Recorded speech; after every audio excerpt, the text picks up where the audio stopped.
araw.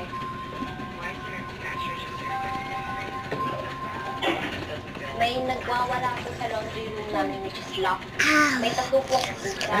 Naising kami bigla. Tapos yung pusa ko is nanginginig na sa galit. Tapos pinusahan. Nasa tabi ko yung dalawa. Hindi na nakasahig. Wala pong ibang nag-aano dun sa laundry room. Kasi nakasarado po lang.